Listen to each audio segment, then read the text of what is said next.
নমস্কার, আমি শুভঙ্কর কয়াল। টপার্স 10 এ তোমাদের স্বাগত। প্রথমেই বলি ২০১৪ সালে আমি গ্র্যাজুয়েশন কমপ্লিট করি। তারপর থেকেই টিচিং করার আমার খুব ইচ্ছে ছিল। প্রথমে আমি 11 কে পড়াই, তারপর 12, তারপর জেইই মেইনস, অ্যাডভান্স, নিট, প্রায় ১০ বছরের অভিজ্ঞতা। কিন্তু সেই অভিজ্ঞতা থেকে আমরা একটা জিনিস বলতে পারি যে বেসিক লেভেলটাই নিট যারা দিচ্ছে বা জেইই মেইনস দিচ্ছে তাদের ক্লিয়ার থাকে না। তা সেই জন্যই আমি চ্যানেলটা খুলেছি যে ক্লাস 10 এর স্টুডেন্টদের একদম বেসিক থেকে অ্যাডভান্স লেভেলে নিয়ে যাওয়া হবে। তাদের যাতে ফাউন্ডেশন হয় নিট জেইইর জন্যে এবং সর্বোপরি তারা যেন খুব ভালো স্কোর করে টপ রেজাল্ট করতে পারে। তাই চ্যানেলটার নাম দিয়েছি টপার্স 10। আর সবথেকে বড় কথা হচ্ছে এই প্ল্যাটফর্ম থেকে আমরা কি পাবো? Complete guidance. তাহলে আমরা জেনে নিই কিভাবে আমরা পুরো একটা বছরের জার্নি হবে। যেমন ধরো আমরা উইকলি ৩ টে করে ডেট মিট করব। একটা হচ্ছে সোমবার দিন, একটা হচ্ছে বুধবার দিন, আর একটা হচ্ছে শুক্রবার দিন। সোমবার দিনে আমরা যদি ফিজিক্যাল সায়েন্স পড়ি, তাহলে বুধবার দিনে আমরা ম্যাথ পড়বো। আবার শুক্রবার দিনে আমরা ধরো লাইফ সায়েন্স পড়বো। তাহলে মাঝখানে যে ডেটগুলো আছে, সেগুলো কি তোমরা রেস্ট নেবে? না। মাঝখানের ডেটগুলোতে আমরা যে টেলিগ্রাম চ্যানেলটা খুলবো, সেখানে তোমরা জয়েন করছো। সেখানে তোমরা ডেইলি প্র্যাকটিস প্রবলেম পাবে, কুইজ পাবে, তারপরে প্রত্যেকটা লেকচারের পিডিএফ পাবে। সেগুলো তোমরা লিখতে থাকবে, প্র্যাকটিস করতে থাকবে। তোমাদের ডাউট হলে টেলিগ্রাম গ্রুপে জানাবে। আমরা চেষ্টা করব সেগুলো সলভ করে দিতে। আমরা মাঝে, মাঝে মডেল উত্তর দিয়ে দেবো। তোমরা লিখলে খাতা কারেকশন করে দেবো। আমরা খুব শিগগির সিলেবাস শেষ করতে চাইছি। যেমন ধরো আমার টার্গেটই আছে নভেম্বরে সিলেবাস শেষ করে তারপর তোমাদের মক টেস্ট নেব। মক টেস্ট নেওয়ার জন্যে কিছু, কিছু বই আছে। যেমন ধরো পারুল প্রকাশনীর বই, তারপরে ধরো রায়মার্টিনের বই, আবার ডব্লিউবিটিএ, এবিটিএ ইত্যাদি বইকে আমরা ফলো করব। কারণ আমরা তো জানি না কোন কোশ্চেনগুলো আসবে, কোন কোশ্চেনগুলো আসবে না। বা আমরা সাজেশন ভিত্তিতে পড়ব না। এখন অনেক সময় আছে। সাজেশন কখন করব? যখন লাস্ট মুহূর্তে। আমরা এখন কি করব? কমপ্লিট নলেজটা নিয়ে নিতে হবে। তার কারণ হচ্ছে আমাদের বেসিক ফান্ডামেন্টাল ক্লিয়ার করার জন্যে সাজেশন ভিত্তিতে পড়াশোনা করলে হবে না। আমাদের কমপ্লিট গাইডেন্স নিতে হবে। অর্থাৎ প্রত্যেকটা মুহূর্তে তুমি আমাদের সাপোর্ট পাবে। যদি আমাকে ফলো করো, তোমরা খুব সহজেই মাধ্যমিকটা ক্লিয়ার করে ফেলবে, প্রচুর নাম্বারও পাবে, তোমাদের বেসও ক্লিয়ার হবে। চলো এবার আমরা কম্পিউটার স্ক্রিনে যাই, কোনো একটা বিষয় নিয়ে আলোচনা করি। দেখো তোমাদের কেমন লাগে। যদি ভালো লাগে লাইক, শেয়ার, সাবস্ক্রাইব করতে কিন্তু ভুলো না। আর যদি খারাপও লাগে সেটা কিন্তু অবশ্যই কমেন্টে জানিও। চলো দেখি। আজকে একটা বায়োলজির খুব সুন্দর একটা টপিক নিয়ে আলোচনা করব। সেটা হচ্ছে স্নায়ুতন্ত্র।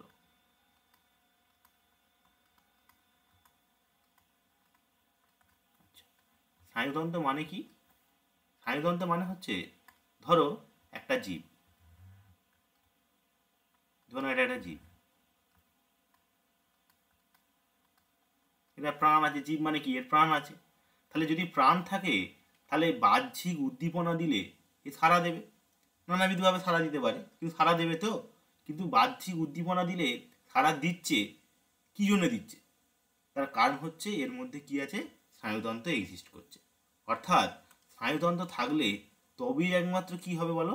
বাহ্যিক উদ্দীপনা থেকে সে সাড়া দেবে। আমরা যদি কোনো জীবকে বাহ্যিক উদ্দীপনা দিই, সে যে সাড়া দেবে সেটার একমাত্র কারণ হচ্ছে স্নায়ুতন্ত্র। এই স্নায়ুতন্ত্র যদি এর মধ্যে না থাকতো, তাহলে কিন্তু বাহ্যিক উদ্দীপনা দেওয়া সত্ত্বেও এটা কিন্তু সাড়া দিত না। তাহলে স্নায়ুতন্ত্র কি বোঝা গেল? এছাড়াও ধরো এই জীবটার, ধরো সাপোজ আমি এইখানটাতে আমি একটু ব্যথা দিলাম, তাহলে ব্যথাটা সে যে অনুভব করছে, তার জন্যেও এখান থেকে ব্রেন পর্যন্ত তার কিছু একটা জিনিস গেল। ধরো এটা ব্রেন, ব্রেন পর্যন্ত কিছু জিনিস গেল, তবে আমরা কিন্তু ফিল করছি এখানে ব্যথা। জিনিসটা বোঝাতে পারছি? অর্থাৎ কোনো জায়গাতে যদি ব্যথা অনুভব হয়, সেই ব্যথাটা কিন্তু মস্তিষ্কের একদম পর্যন্ত যাবে, তারপরে সে ব্যথাটা অনুভব করবে। অর্থাৎ স্নায়ুতন্ত্রই আমাদেরকে কি করে? বাহ্যিক উদ্দীপনায় সাড়া দিতে সাহায্য করে। আর আমাদের শরীরের মধ্যে যে কোথাও গরম হয়ে যাচ্ছে, কোথাও যন্ত্রণা করছে, কোথাও চাপ বেড়ে যাচ্ছে, এই সমস্ত জিনিস কন্ট্রোল করছে কে? স্নায়ুতন্ত্র। তাহলে স্নায়ুতন্ত্রের যদি ডেফিনেশন লিখতে হয়, স্নায়ুতন্ত্রের কাজ কি? স্নায়ুতন্ত্রের কাজ হলো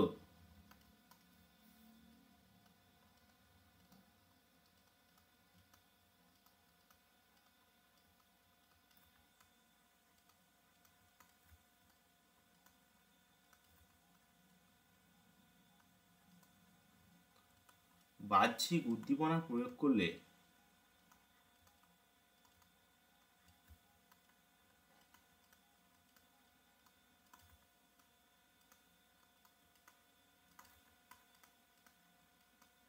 সেটা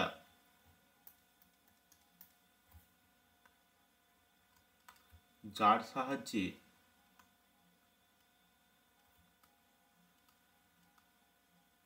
আমরা উত্তেজনায় সাড়া দিই, উত্তেজনায় সাড়া দিতে পারি।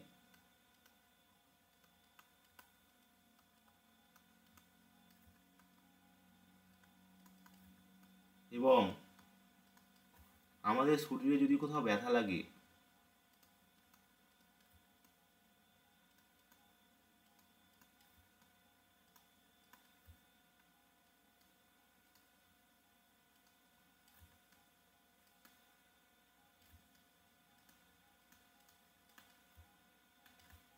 বা চাপ অনুভব হয়,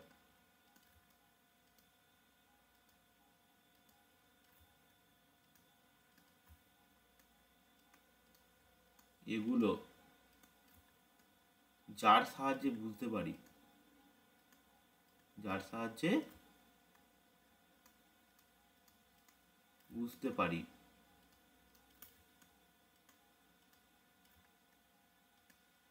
তাকে বলে স্নায়ুতন্ত্র। আচ্ছা, এই যে স্নায়ুতন্ত্র হলো, এই স্নায়ুতন্ত্রকে আমরা যদি দেখি যে এ কিছু কোষ দিয়ে তৈরি, ঠিক আছে। স্নায়ুতন্ত্রতে যদি বলা যায় যে মোটামুটি দু ধরনের কোষ থাকে স্নায়ুতন্ত্রের মধ্যে। এই স্নায়ুতন্ত্রের মধ্যে মোটামুটি দু ধরনের কোষ থাকে, একটু আলোচনা করছি। দেখো, স্নায়ুতন্ত্রের যে কোষ থাকে, একটা হচ্ছে নিউরন কোষ,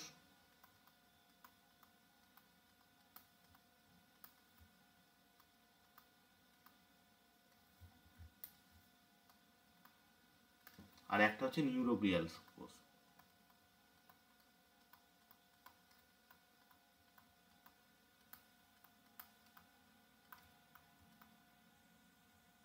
আচ্ছা, একটু বলি, এটা 80% থাকে, এটা 20% থাকে। তাহলেও এটা 20% থাকা সত্ত্বেও কার্য যদি হিসাব করা যায়, এ বেশি কাজ করে,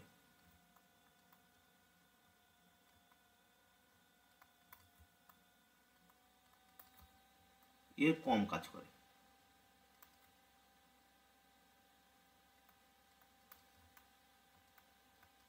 তাহলে যদি বলে স্নায়ুতন্ত্রের গঠনগত একক, তাহলে বলা যাবে নিউরন এবং নিউরোগ্লিয়াল কোষ। কিন্তু যদি বলা যায় যে স্নায়ুতন্ত্রের কার্যগত একক, তাহলে নিউরনকে বলতে হবে। তাহলে এখান থেকে দুটো কোশ্চেন হতে পারে। ধরো আমি একটা কোশ্চেন লেখাচ্ছি যে স্নায়ুতন্ত্রের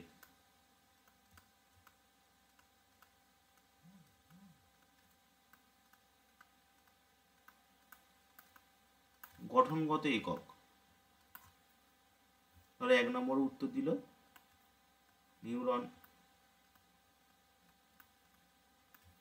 2 নম্বর উত্তর অপশান দিল নিউরোগ্লিয়া,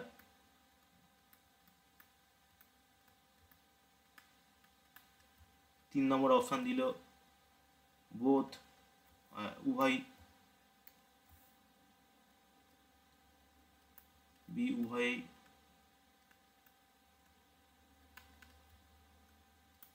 4 নম্বর দিল কোনোটিই নয়।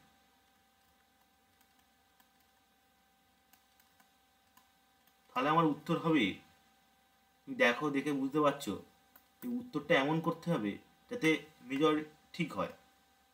দেখো, এ বি উভয়। কিন্তু যদি অপশানটা এরকম থাকতো, ধরো সাপোজ এদের মধ্যে চয়েস করতে দিচ্ছে, নিউরন,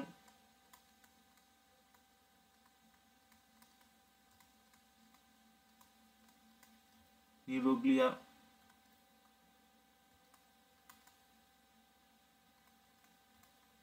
হেপাটিক সেল, হেপাটিক কোষ, আর এপেন্ডাইমাল সেল।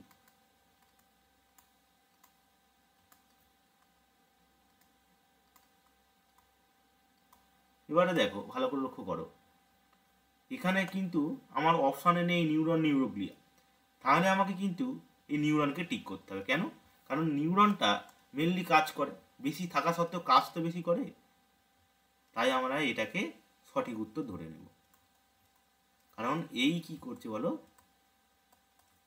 ম্যাক্সিমাম কাজটা করছে। তাহলে কি করছে বলো, সবচেয়ে বেশি কাজ কি করে? এই করে।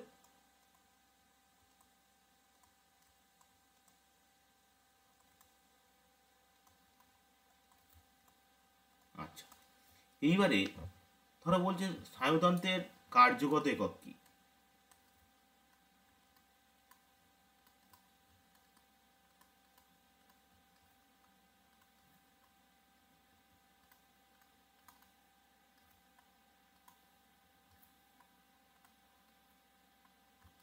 তাহলে কিন্তু এটা একবারে উত্তর, অন্য কোনো ভাবার ব্যাপার নেই, সেটা হচ্ছে নিউরন। তাহলে দুটো কনফিউশন ক্লিয়ার হলো, যে কখন উত্তর নিউরন হবে, কখন নিউরনের সঙ্গে নিউরোগ্লিয়া হবে, কখন শুধু নিউরন হবে। বোঝা গেল জিনিসটা?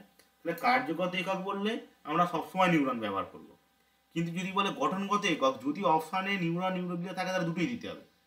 আর যদি কোনো জায়গাতে শুধু নিউরন আর নিউরোগ্লিয়া আছে, অন্য কোনো অপশান নেই, তাহলে তখন নিউরন মারতে হবে। আমাদের কিসের জন্য বলো? যে বেশি কাজ করছে তার উপর নির্ভর করে। এবারে একটু আলোচনা করি যে স্নায়ুতন্ত্রের প্রকারভেদ। দেখো,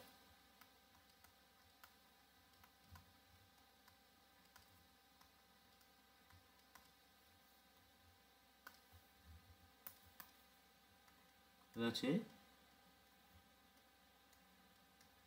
নার্ভাস সিস্টেম। একটু আলোচনা করি।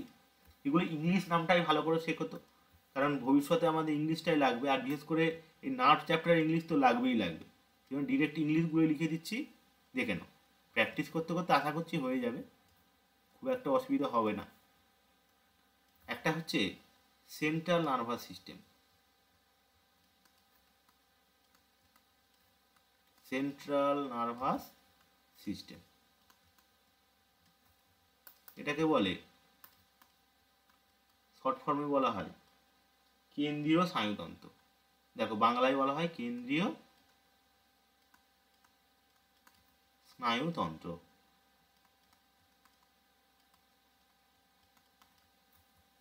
আর একটাকে বলছে পেরিফেরাল নার্ভাস সিস্টেম।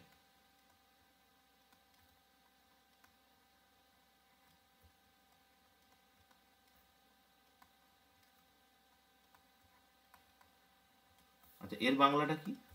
এর বাংলাটা হলো প্রান্তীয় স্নায়ুতন্ত্র।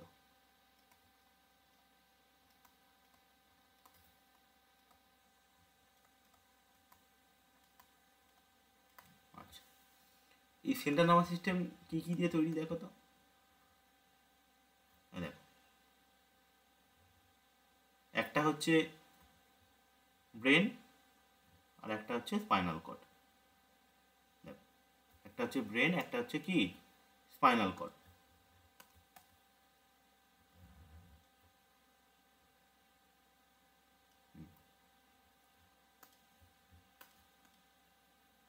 এটাকে আমরা ব্রেন বলছি, এটা হচ্ছে স্পাইনাল কর্ড।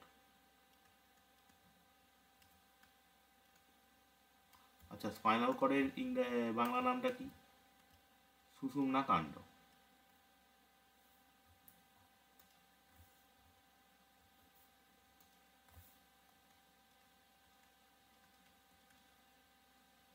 সুষুম্না কাণ্ড। আর ব্রেনের হচ্ছে মস্তিষ্ক। আচ্ছা, এবার একটু বলি, ভালো করে বুঝে নাও, তারপর আবার ভাগটা করে নিচ্ছি। দেখো, ব্রেন আর স্পাইনাল কর্ড এই দুটোকে বলা হয় সেন্ট্রাল নার্ভাস সিস্টেম। তাহলে সেন্ট্রাল নার্ভাস সিস্টেমে দুটো ভাগ হয়ে গেল, একটা হচ্ছে ব্রেন আর স্পাইনাল কর্ড,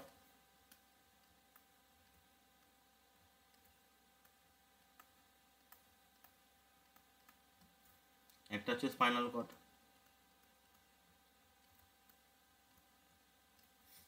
আর পেরিফেরাল মানে কি? দাঁড়া, আমরা এটাকে সরিয়ে দিয়ে একটু ভালো করে দেখি পেরিফেরাল নার্ভাস সিস্টেম মানে কি বোঝাচ্ছে।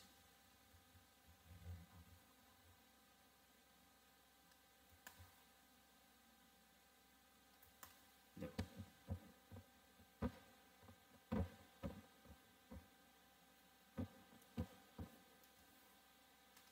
ধরো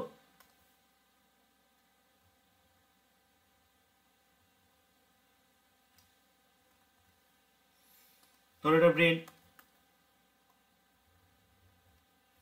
এর নিচ থেকে ধরো স্পাইনাল কর্ডটা বেরিয়েছে, তাহলে এটা কি হলো বলো? ব্রেন। এটা কি? Spinal cord.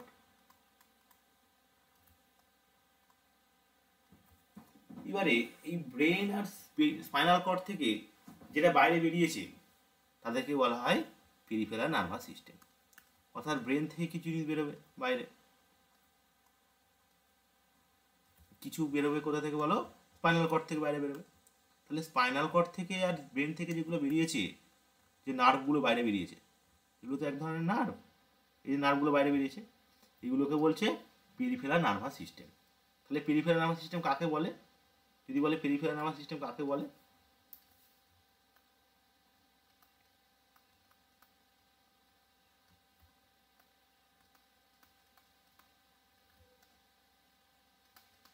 তাহলে বলতে হবে ব্রেন আর স্পাইনাল কর্ড থেকে, ব্রেন এবং স্পাইনাল কর্ড থেকে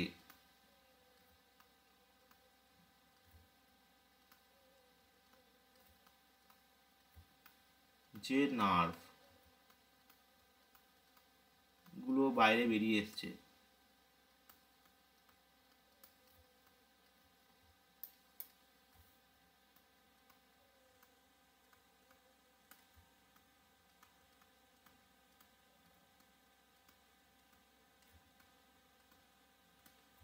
তাকে বলে পেরিফেরাল নার্ভাস সিস্টেম।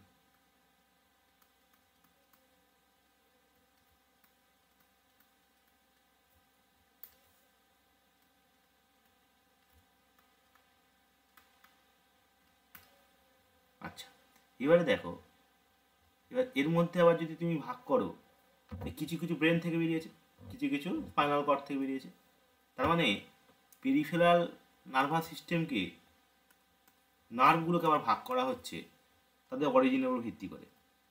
কিছু আছে ক্রেনিয়াল নার্ভ, কিছু আছে স্পাইনাল নার্ভ। ক্রেনিয়াল নার্ভ, কিছু আছে স্পাইনাল নার্ভ। অর্থাৎ যেসব নার্ভগুলো ব্রেন থেকে বাইরে বেরিয়েছে তাকে বলে ক্রেনিয়াল নার্ভ। তাহলে কি বলবো বলো?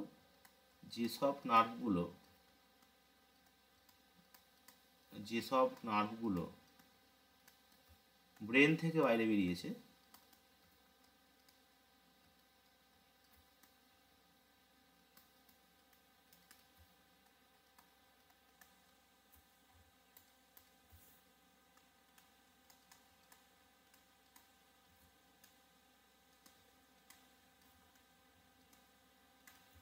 তাকে বলে ক্রেনিয়াল নার্ভ। আর যেসব নার্ভগুলো স্পাইনাল কর্ড থেকে বাইরে বেরিয়েছে, যেসব নার্ভগুলো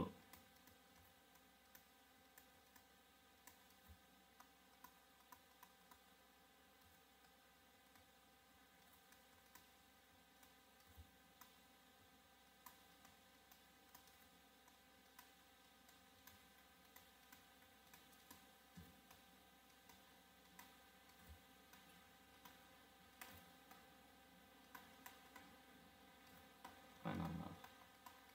আচ্ছা, হিউম্যানের ক্ষেত্রে এই নার্ভটা 12 পেয়ার্স, মানুষদের ক্ষেত্রে এই নার্ভটা কত বলো? 12 জোড়া।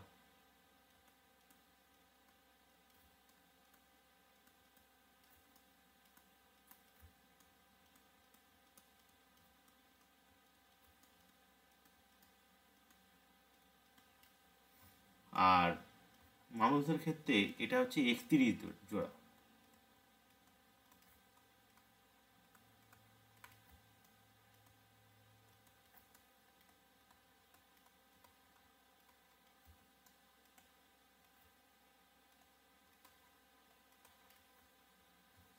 আচ্ছা, এরা সবাই হচ্ছে, একটু বুঝিয়ে দিই কি হয়। ধরো কারোর গায়ে ধরো ব্যথা লাগলো, ভালো করে বোঝো। জিনিসটা, এটাই সব থেকে ইম্পর্টেন্ট পার্ট হচ্ছে এইটা। ধরো এটা ধরো সেন্ট্রাল নার্ভাস সিস্টেম আছে, সিএনএ সেন্ট্রাল নার্ভাস সিস্টেম আছে।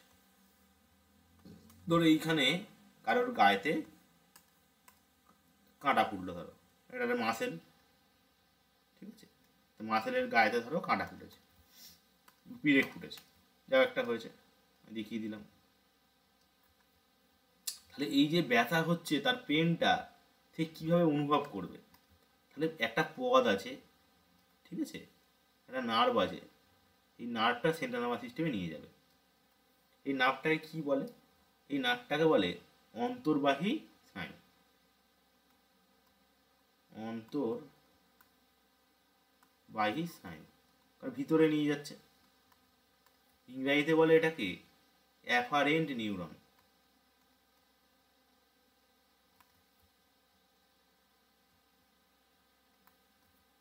কেউ বলে সেন্সারি নিউরন।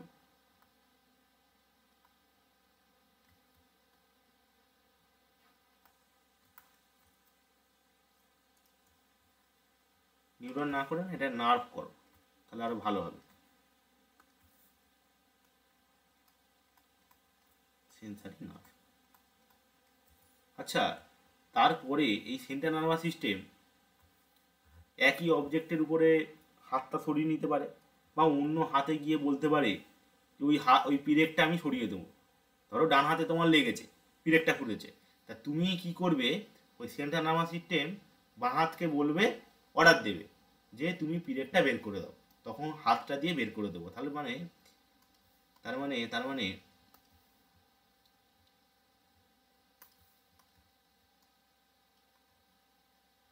তাহলে এইটা এখানে কিন্তু সেন্ট্রাল নার্ভাস সিস্টেম অর্ডারটা নিয়ে আসবে এর কাছে।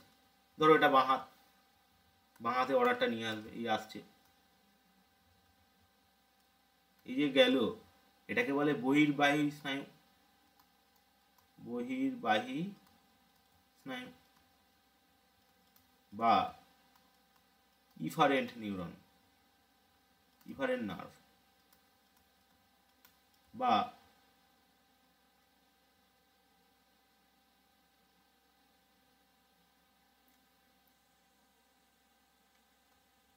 Motor nerve. ঠিক আছে, এইটা হচ্ছে, এটাকে বলে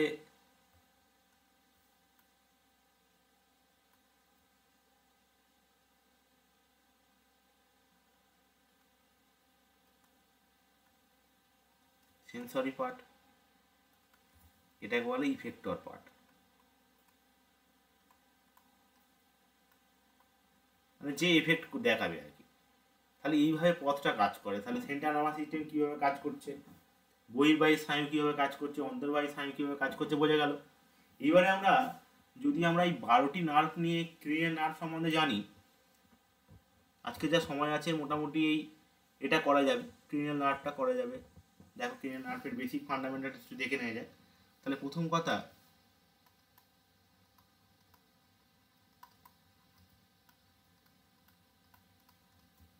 দেখো ক্রেনিয়াল নার্ভ হচ্ছে, বলেই দিই, যেসব নার্ভগুলো ব্রেন থেকে বাইরে বেরিয়েছে।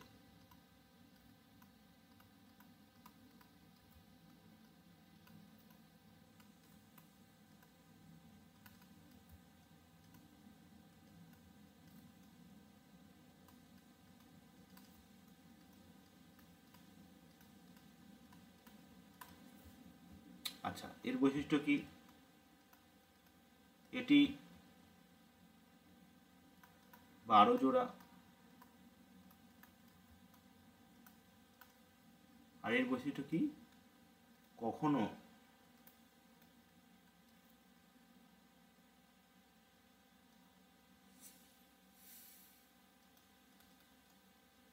অ্যাফারেন্ট নার্ভ,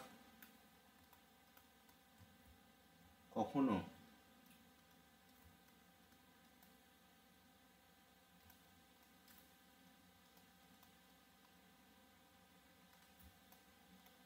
ইফারেন্ট নার্ভ,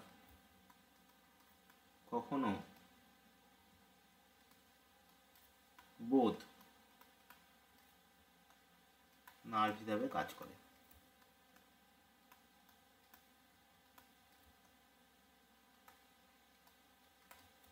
আচ্ছা, এই যে ক্রেনিয়াল নার্ভ আমরা পরের দিনে ডিটেলস আলোচনা করব। আজকে বেসিক ফান্ডামেন্টাল কাজগুলো শুধু যা জেনে নাও, 12টা কোথায় থাকে এবং কীভাবে কাজ করে। ধরো এই 12টায় কাজে লাগে আমি একটা মানুষের ছবি আঁকছি, খুব ইন্টারেস্টিং, এবং যদি ঠান্ডা মাথায় শোনো দেখো এখনই মুখস্থ হয়ে যাবে কাজগুলো। ধরো মানুষের ছবি আঁকতে গেলে ধরো এটা নাক করলাম একটা, তারপরে ধরো ভুরু দিলাম, ঠিক আছে। এবারে আমি চোখ করে দিচ্ছি,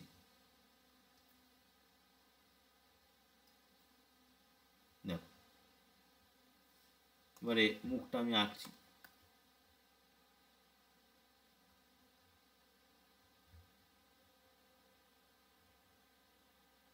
পাঁচ দিয়ে দেখো মুখ আঁকলাম। আচ্ছা, মুখটাকে ঢাকতে হবে তো, মুখটাকে ঢাকলাম,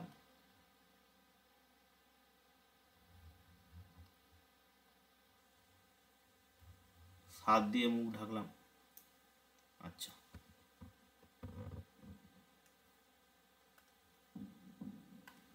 দেখো 8 দিয়ে আমি কান করলাম, কারণ কান আর 8টা একই রকম দেখতে, দেখো হলো। আচ্ছা, চোখেতে 246 নাম্বার মনে রাখবে, 246 246। আচ্ছা, কাঁধ করে দিতে হবে, এই লোকটার কাঁধ করে দিচ্ছি, দেখো আমি 11 দিয়ে কাঁধ করে দিলাম। আচ্ছা, দেখো 9, 10, 12, জীবের মধ্যে 9, 10, 12 দিয়ে দিল। দেখো আমরা যদি ঠান্ডা মাথায় চিন্তা করি, হয়তো মানুষ আঁকলাম ঠিক কথা, কিন্তু প্রত্যেকটা নার্ভ, যে 12টা ক্রেনিয়াল নার্ভ মোটামুটি কোন পজিশনে থাকে এবং তাদের কাজগুলো কি কি আমরা কিন্তু একটু একটু করে বুঝতে পারলাম। দেখো 1 নম্বর নার্ভটা দেখো নাকের সঙ্গে রিলেটেড, ডিটেলসে পরের দিন করবো, কিন্তু বেসিক ফান্ডামেন্টালটা ক্লিয়ার করে নিই আজকে। যেমন ধরো নাকটা, নাকের সঙ্গে রিলেটেড 1 নম্বরটা, দেখো চোখের সঙ্গে রিলেটেড 2, 4, 6। আচ্ছা, 3টা দেখো ভুরুর সঙ্গে রিলেটেড, 5টা দেখো আমাদের কপাল, আমাদের গোঁফ যেখানে থাকে সেইখানে, আর থুতনি, ওই 3টে জায়গার সেন্সেশনের জন্য দায়ী হচ্ছে আমাদের এই নার্ভটা, 5 নম্বর নার্ভটা। আচ্ছা, পুরো ফেসিয়াল এক্সপ্রেশন কন্ট্রোল করা 7 নম্বর নার্ভটা, দেখো 7টা পুরো ফেসকে ঘিরে রয়েছে। কান আমাদের শুনতে সাহায্য করে, বডি ব্যালেন্সিং করে, ওটাকে 8 বলে অডিটরি। আর তারপরে দেখো 11টা হচ্ছে কাঁধের মুভমেন্ট কন্ট্রোল করছে, দেখো 11টা কাঁধের মুভমেন্ট কন্ট্রোল করছে। আর 9, 10, 12, 9, 10, 12 এগুলো জীব রিলেটেড, অর্থাৎ জীবের সম্বন্ধে, জীবে স্বাদ গ্রহণ করছে, জীবকে নাড়াচ্ছে, ইত্যাদি ইত্যাদি। ডিটেলসে স্টাডি করব আমরা নেক্সট ক্লাসে। আচ্ছা, এই এখানে আমরা ক্লাস শেষ করছি। যদি তোমাদের ভালো লাগে তাহলে তোমরা লাইক সাবস্ক্রাইব করে দিও আর শেয়ার করে দিও। আজ এইটুকুই থাক, নেক্সট দিন বুধবার দিন আমাদের আবার দেখা হবে। Thank you.